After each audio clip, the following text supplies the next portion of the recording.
Bismillahirrahmanirrahim. Assalamualaikum warahmatullahi wabarakatuh. Selamat bertemu kembali dengan saya, Bapak Mulyanto, dalam pembelajaran IPA. Untuk kesempatan kali ini kita akan belajar tentang listrik statis. Baik, kita mulai saja. Listrik statis sering dikenal juga dengan istilah listrik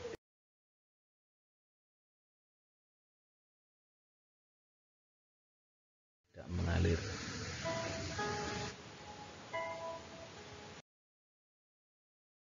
Untuk belajar listrik statis, kita akan belajar dulu diawali dengan pengertian atom. Pengertian atom adalah bagian terkecil dari suatu benda yang tidak dapat dibagi lagi dengan reaksi kimia biasa. Ada beberapa teori atom yang bisa kita pelajari di sini. Yang pertama adalah teori atom Niels Bohr.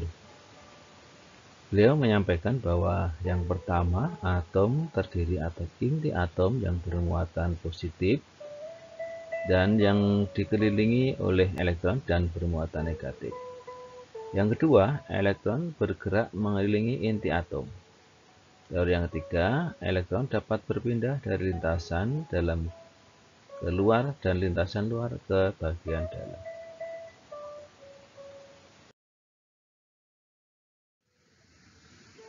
Sejarah perkembangan teori atom pertama dimunculkan oleh Pak Thomson. Beliaulah yang menemukan elektron pertama kali, dan disusul oleh Pak Rutherford. Dalam atom, elektron bergerak mengelilingi inti atom yang disebut proton. Istilah proton dikenalkan oleh Rutherford. Kemudian muridnya Rutherford, yaitu James Chadwick, menemukan adanya partikel lain di dalam inti atom, yaitu neutron. Setelah tahun 30-an, makin banyak partikel baru yang ditemukan, antara lain neutrino, muon, pion.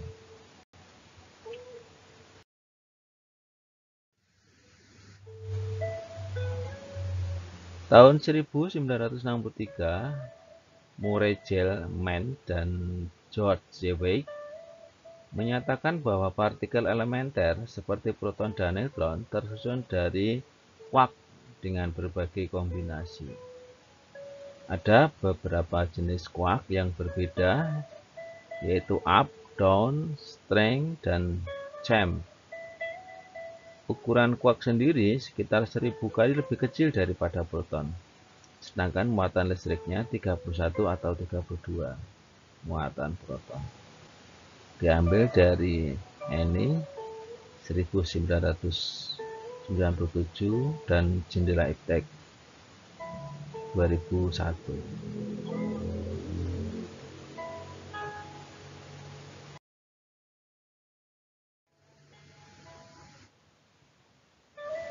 Untuk memberikan gambaran bagaimana itu atom, ini kita coba perhatikan. Ada sebuah partikel zat padat, itu susunannya seperti ini, katakanlah. Kemudian kita potong, kita ambil satu. Nah, inilah partikel, inilah yang disebut atom. Yang di sana terdiri dari neutron bagian tengah bermuatan netral, kemudian elektron yang bergerak mengelilingi inti atom yang bernama proton.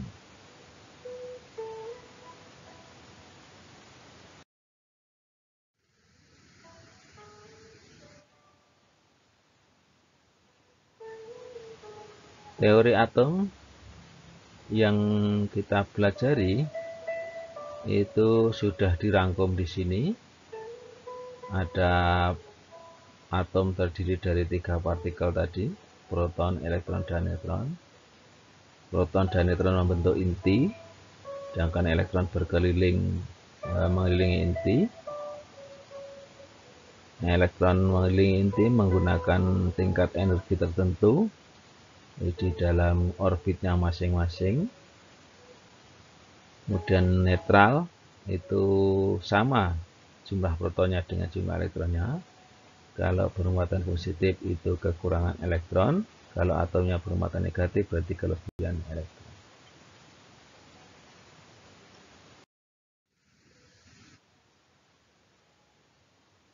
Kita ambil contoh atom helium dengan simbolnya helium 24.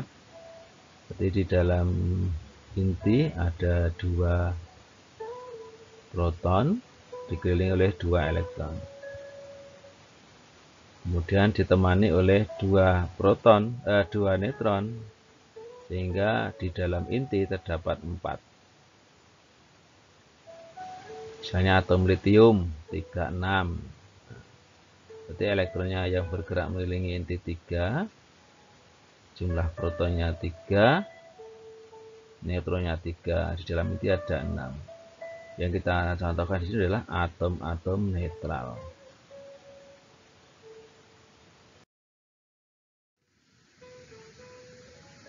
Nah, bagaimana atom bisa bermuatan listrik? Gambarannya seperti ini. Nah, ini ada atom netral Na. Salah satu elektronnya bergerak meninggalkan Na menuju Cl, sehingga di sini natrium kehilangan elektron, maka dia kekurangan, sehingga menjadi bermuatan positif. Sedangkan Cl, klor, mendapatkan tambahan elektron, maka dia akan kelebihan elektron, sehingga bermuatan negatif. Ini penjelasan secara teoretik, tidak bisa kita lihat. Kalau bendanya bagaimana? Nah, muatan listrik pada benda itu biasanya kita lihat gejalanya saja. Nah, untuk melihat bagaimana gejala listrik pada benda, kita sampaikan kepada anak, silahkan di stop dulu, pause dulu, baru kita coba kegiatan berikut. Nah, silahkan dilakukan kegiatannya dengan menggosok penggaris plastik atau mika pada rambut Anda atau pada benda-benda yang ada, mungkin kain atau mungkin yang lain, silahkan. Kemudian sobeklah kertas menjadi potongan kecil-kecil. Kemudian penggaris yang sudah digosok kita coba dekatkan ke kertas-kertas kecil tadi. Silahkan amati apa yang terjadi.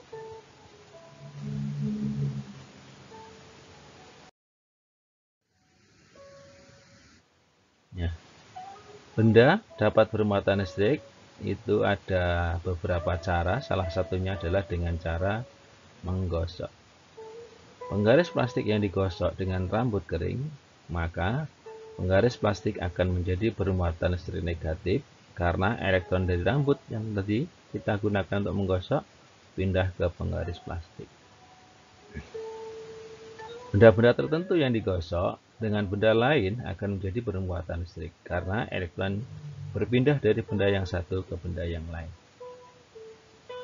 Adapun jenis muatan listriknya itu menganut aturan tertentu yang di sini disebut dalam deret tribolistrik. Berikut kita sajikan deret tribolistrik. Semakin ke atas itu semakin positif, kalau bawah itu negatif. Kita ambil contoh misalnya kaca. Kita perhatikan kaca di sini. Gelas kaca di urutan kedua dari atas. Kemudian digosok dengan kain sutra. Maka kaca di atas berarti bermuatan positif. Kain sutra di bawah berarti bermuatan negatif. Itulah contoh untuk mencari pada deret tribolistrik.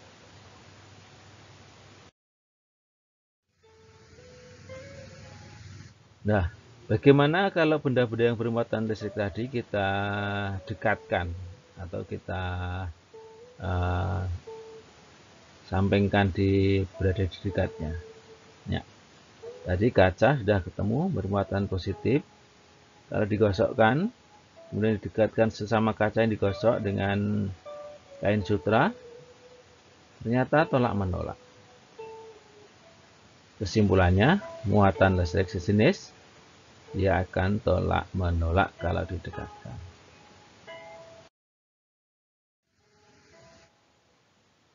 Bagaimana kalau yang satu negatif penggaris plastik tadi didekati dengan kaca?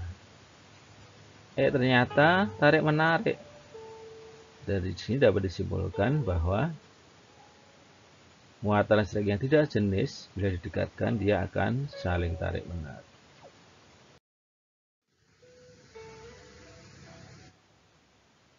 Nah, interaksi dua benda yang bermuatan listrik sudah diteliti oleh Pak Coulomb. Dia menyampaikan bahwa kalau ada dua benda bermuatan listrik berada di dekatnya, maka dia akan mengalami bisa tolak-menolak kalau sejenis, bisa juga tarik-menarik kalau tak sejenis. Kalau jaraknya R, muatan masing-masing Q1 dan Q2, maka gaya yang dialami dimunculkan oleh Pak Coulomb seperti ini. Besarnya gaya tarik-menarik atau tolak-menolak antara muatan sebanding dengan besar muatannya masing-masing dan berbanding terbalik dengan kuadrat jarak antara keduanya. Dibuat persamaan matematika seperti ini, F sama dengan K, Q1, Q2 per R kuadrat. Ini memunculkan konstanta K. F-nya gaya Coulomb, satuannya Newton. Q-nya muatan listrik, ada Q1, ada Q2. R jaraknya diameter, K tetapan 9 kali 10 pangkat 9 Newton meter persegi per Coulomb kuadrat. Nah, ini anak-anak tolong diingat persamaan ini, nanti biasanya juga banyak keluar di soal-soal.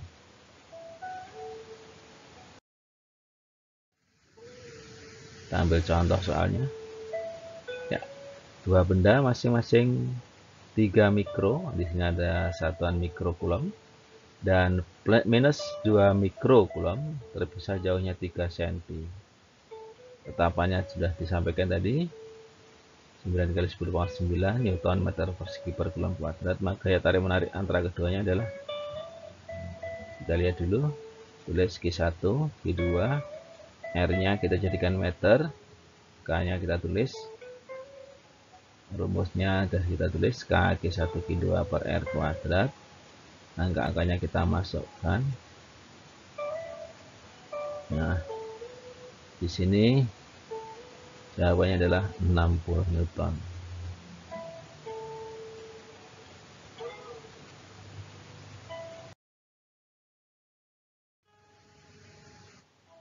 Baik, kita akan masuk ke konsep yang kedua, yaitu medan listrik. Medan listrik adalah ruang di sekitar muatan listrik yang masih dipengaruhi oleh gaya listrik. Di sana ada muatan listrik Q, ada muatan ujinya Q kecil, diletakkan di dekat benda bermuatan listrik, maka akan mengalami medan listrik sebesar E. Semakin jauh dari benda bermuatan Q, maka medan listriknya juga semakin kecil. Bagaimana persamaan matematikanya? Kita lihat.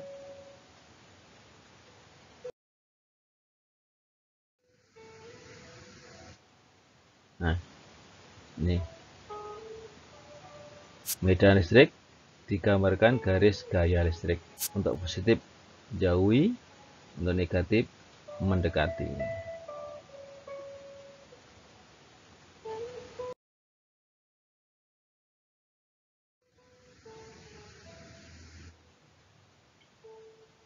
Ya, ini pola garis gaya magnetnya, garis gaya listriknya.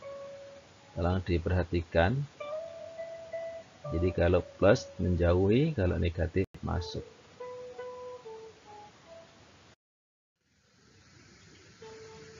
Nah, buat medan listriknya sudah saya sampaikan tadi.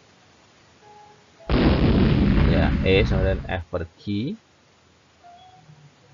Ada bentuk lain karena F-nya tadi tidak ada, kaki 1 Q2, maka diubah seperti ini. Q-nya bisa dicoret 1, maka muncullah E sama dengan kaki per R kuadrat. Gitu, tolong diperhatikan lagi, ada dua persamaan matematika.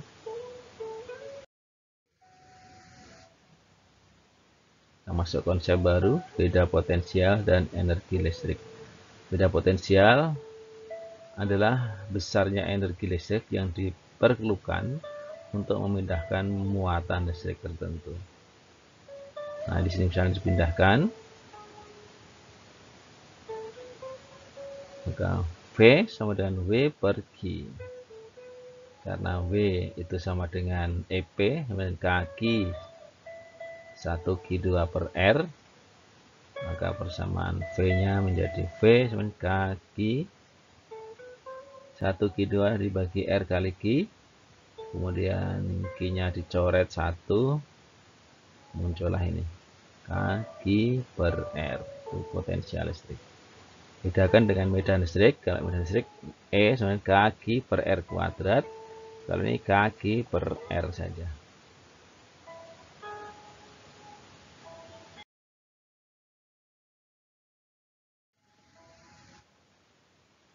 Untuk soalnya seperti ini.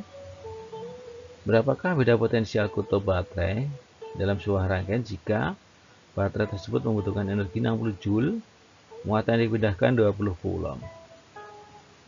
V-nya 60 Joule, Q-nya 20, maka V-nya W per Q 60 bagi 20 sama 3 volt. Cukup besar ini.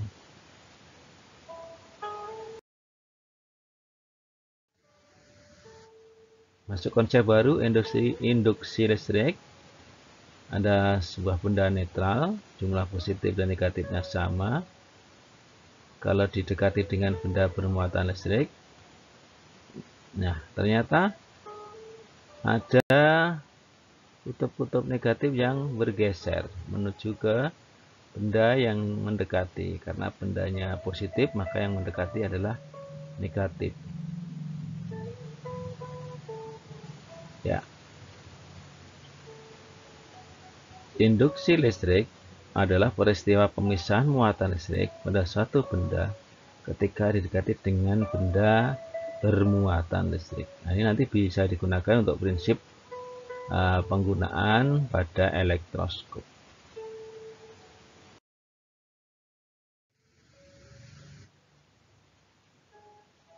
Nah, ternyata memberi muatan tidak hanya dengan menggosok, tapi bisa juga dengan cara induksi.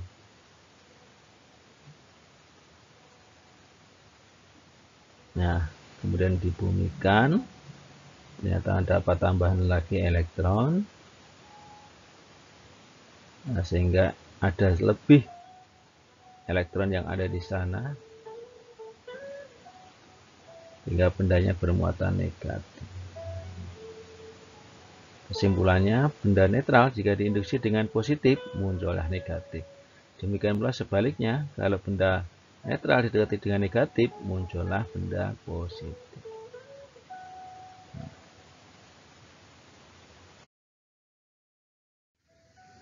Nah, ini kalau didekati dengan negatif, ya muncullah positif. Kesimpulannya, jenis muatan benda yang terinduksi berlawanan dengan jenis benda yang menginduksi.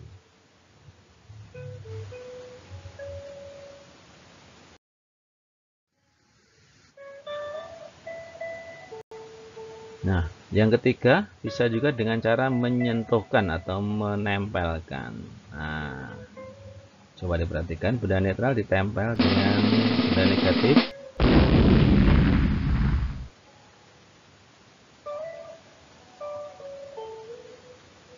Ya, ternyata menjadi negatif. Netral ditentukan dengan negatif menjadi negatif.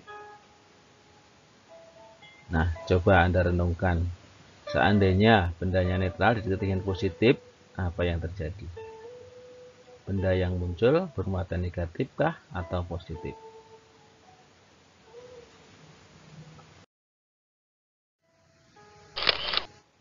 Kita masuk ke elektroskop yang sempat saya singgung tadi. Ini adalah alat yang digunakan untuk mengetahui muatan listrik pada suatu benda. Prinsipnya menggunakan induksi. Bagian-bagiannya adalah kepala, ada konduktor, ada daun elektroskop, ada dinding. Nanti kita akan lihat bahwa elektroskop ini pada prinsipnya hanya dua saja, kepala dan daun. Nah, untuk lebih memudahkannya, prinsipnya untuk elektroskop yang netral itu daun elektroskopnya tertutup. Ketika bermuatan listrik terbuka, ataukah itu positif ataukah negatif.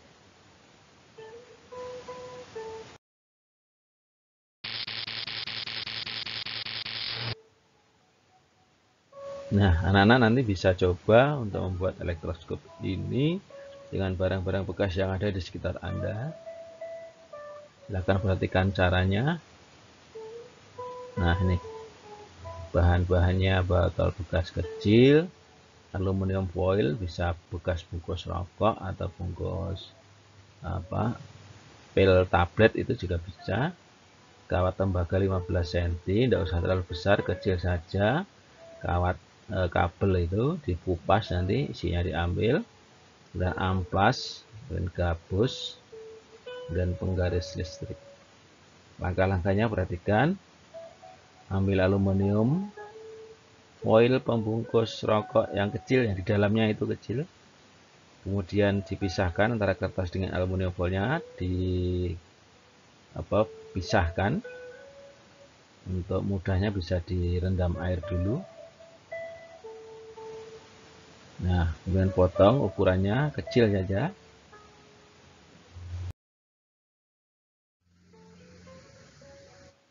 Kemudian amplas kedua ujung kawat tembaga kecil saja, pendek saja, sesuaikan dengan botol. Nah, untuk lebih mudahnya lihat saja gambarnya. Nah, ini panjangnya kira-kira 3 cm 3 cm. Kita buat bengkok. Nah, ini yang putih itu bawah itu adalah aluminium foil. Kemudian botolnya dimasukkan. Nah, gabusnya untuk menyumbat di atas. Nah, saya pikir anak-anak bisa nanti mencoba membuat. Nanti silahkan difoto langkah-langkahnya, kemudian kirimkan ke Google Classroom kelas kita masing-masing.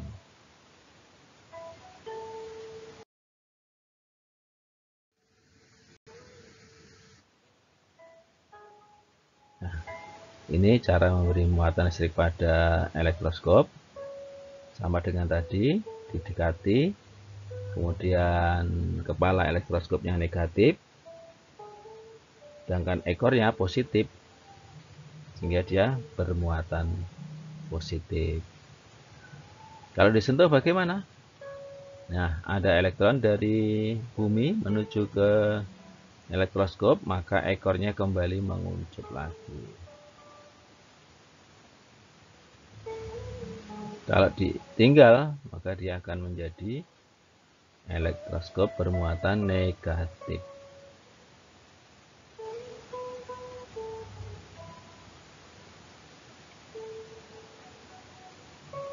Nah, nanti kamu juga bisa menjelaskan bagaimana kalau yang mendekati itu benda bermuatan listrik negatif. Tentunya tadi menggunakan konsep kalau yang mendekati itu positif menjadi negatif, kalau yang mendekati itu negatif, nah apa? Ya, silahkan dipikir dulu. Nah, mestinya juga bermuatan positif, gitu.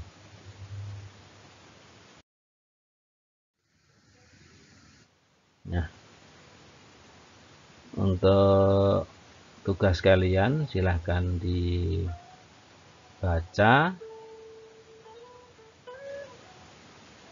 Ini soal nomor 1, silahkan diberi penjelasan. Satunya sudah ada kan tadi?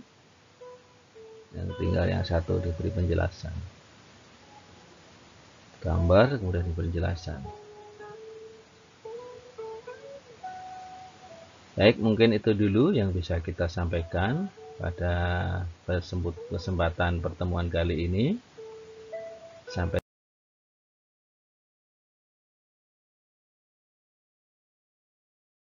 jumpa pada pembelajaran selanjutnya.